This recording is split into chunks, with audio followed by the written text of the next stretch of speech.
बिस्मिल्लाहिर्रहमानिर्रहीम अस्सलाम वालेकुम। मेरा नाम है नवीद शेख और आप देख रहे हैं सुपर टीम यूट्यूब चैनल। अब बिल आखिर जो बिल्ली है वो थैले से बाहर आ गई है और भारत खुद अपने मुंह से सच बोलने पर मजबूर हो चुका है और बल्कि बोल दिया है।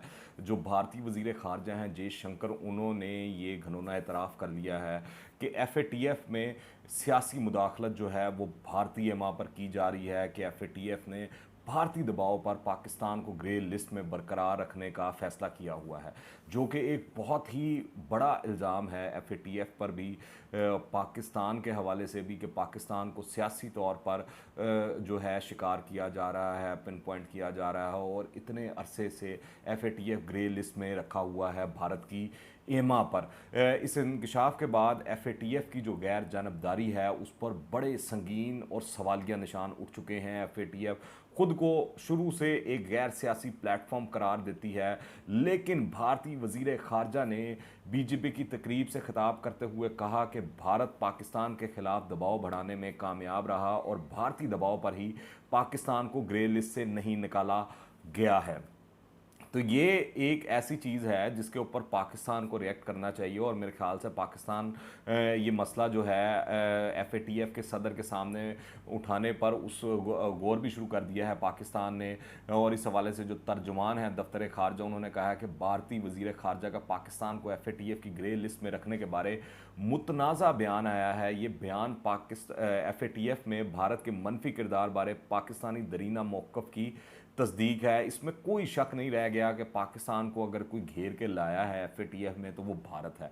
इसके पीछे भारत की साजिशें हैं। भारत पाकिस्तान का असली दुश्मन है और FATF के अंदर जितने भी ममालिक हैं उनमें भारत वाहिद एक इस तरह का मुल्क है जो हमेशा जब भी FATF का इजलास होने वाला होता है तो आप देखें पाकिस्तान के अंदर कोई ना कोई इंसिडेंट इस तरह का होता है जिसके ताने बाने वाज़िया तौर पर भारत के साथ मिलते हैं। अभी ये जो रिसेंट इजलास हुआ FATF का, उससे पहले लाहौर के अंदर जौहर टाउन के अंदर जो धमाका हुआ उसके क्लियर कट जो लिंकेजेस थे वो रा के साथ जाकर मिलते थे।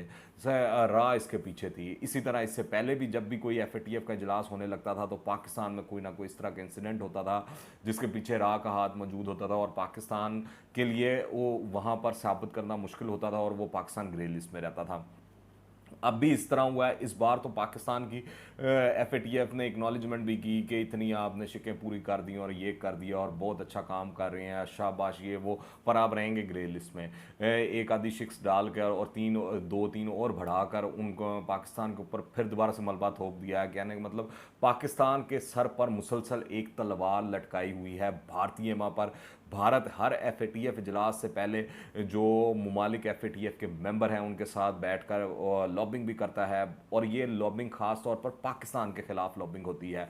जयशंकर के बयान ने जो मोदी का मकरू चेहरा है वो बेनकाब कर दिया है। पाकिस्तान हमेशा भारत के FATF को सियासी मकासद के लिए इस्तेमाल के लिए मामला उठाता रहा है। अगर आपको याद हो तो गुज़िश्ता इजलास से पहले भी के बाद जब प्रेस कॉन्फ्रेंस हुई और जब FATF के सरबराह से पूछा गया एक सहाफ़ी के जानिब से कि भारत के अंदर जो यूरेनियम अफजूदगी का मामला है और जिस तरह यूरेनियम चोरी हो जाती है, स्मगल हो रही है और इक्का दुक्का नहीं बेशतर कई वाक़यात आ चुके हैं और रिपोर्ट हो चुके हैं और किसी और ने ये भारत के खिलाफ प्रोपेगेंडा नहीं किया, रिपोर्ट नहीं किया, भारतीय मीडिया खुद रिपोर्ट करता रहा है। तो आप इस सिलसिले में क्या कार्रवाई कर रहे हैं? तो उन्होंने कहा कि हम ये मामला देख रहे हैं और ये और वो आए बाएँ शाये करके निकल गए। तो इससे वाज़िया तौर पर और साफ तौर पर पता लगता है कि FATF को सियासी मकासद के लिए पाकिस्तान को घेरने के लिए इस्तेमाल किया जा रहा है। पाकिस्तान में मुसलसल एक ऐसी फाइनेंशियल तलवार लटकाई जा रही है जिसका डर देकर पाकिस्तान से पता नहीं क्या क्या करवाने की ख्वाहिशात हैं, ये मगरबी ताकतों की भी, भारत की भी और जो इस्तेमारी क़ुव्वतें हैं उनकी भी। पाकिस्तान FATF एक्शन प्लान पर अमल दरामद के लिए तामीरी और मुखलिसाना जो कोशिशें कर रहा है। पाकिस्तान ने भारत के दोहरे मेयार को आलमी बरादरी के सामने बेनकाब भी किया है कई बार और इस बार भी मेरे ख्याल से करना चाहिए, मगर इससे कोई ख़ास मुझे इस तरह लगता है फ़र्क नहीं पड़ने वाला, क्योंकि ये सारी क़ुव्वतें अंदर से एक हैं, ये सब अंदर से इकट्ठे हैं। अब भारत ने FATF अहदाफ पर पाकिस्तानी पेशरफ्त पर शुकूक व शुबात पैदा करने में कोई कसर नहीं छोड़ी है। जयशंकर का हालिया एतराफ़ भारत के किरदार पर एक बहुत बड़ा सवालिया निशान है।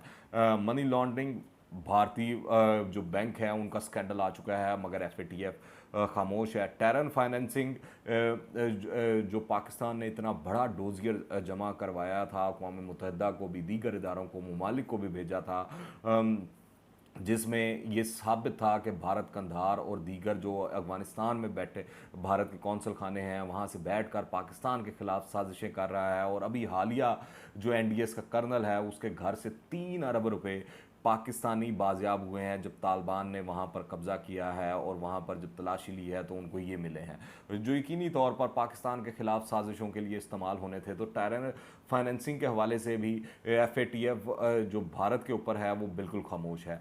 मगर मनी लॉन्ड्रिंग हो, टेरर फाइनेंसिंग के ख़ात्मे के लिए पाकिस्तान ने हमेशा से ठोस इकदाम किए हैं। काबिल तस्दीक इकदाम को FATF ने सराहा भी है। पाकिस्तान बैन अवी इदारों के ताउन से FATF अहदाफ के हसूल के लिए अभी भी पुरज़म है और इस तगो-दो में लगा हुआ है। हमारे जो हमाद अज़हर साहब हैं वो हमें गाहे बगाए बताते रहते हैं और पाकिस्तान ने इस हवाले से बहुत ज़्यादा इकदाम किए हैं। अपने बैंकिंग सिस्टम में, अपने फाइनेंशियल सिस्टम में इस तरह की रिफॉर्म्स लेकर आए हैं, लेजिस्लेशन की हैं जिससे ये मामलात को रोका जा सके, चीज़ें रोकी जा सकें। अभी हालिया ईद कुर्बान आने वाली है। पंजाब हुकूमत ने, KPK हुकूमत ने, सिंध हुकूमत ने, बलूचिस्तान हुकूमत ने और वफाकी हुकूमत ने भी लिस्टें जारी की हैं कलअदम तंजीमों की जो खालें इकट्ठी नहीं कर सकती और जिनको नहीं दी जा सकती हैं। तो ये सूरत हाल है कि पाकिस्तान तो सदके दिल से इकदाम कर रहा है मगर FATF के फोरम को जानबूझकर पाकिस्तान के ख़िलाफ़ इस्तेमाल किया जा रहा है और उसके पीछे भारत है। बैन अवी मेयारात के मुताबिक मनी लॉन्ड्रिंग, टेरर फाइनेंसिंग की रोकथाम पाकिस्तान के अपने मुफाद में भी है, इसमें कोई शक नहीं और पाकिस्तान इस चीज़ को समझता है। भारत की पाकिस्तान पर दबाव डालने की जो कोशिशें हैं मेरे ख्याल से कभी पूरी नहीं होंगी और जो FATF के करता धरता हैं अब उनको पता लग जाना चाहिए कि भारत का असल एजेंडा क्या है, भारत किस एमा पर ये काम कर रहा है और भारत ये पाकिस्तान के ख़िलाफ़ लॉबिंग जो है उसका मकसद क्या है।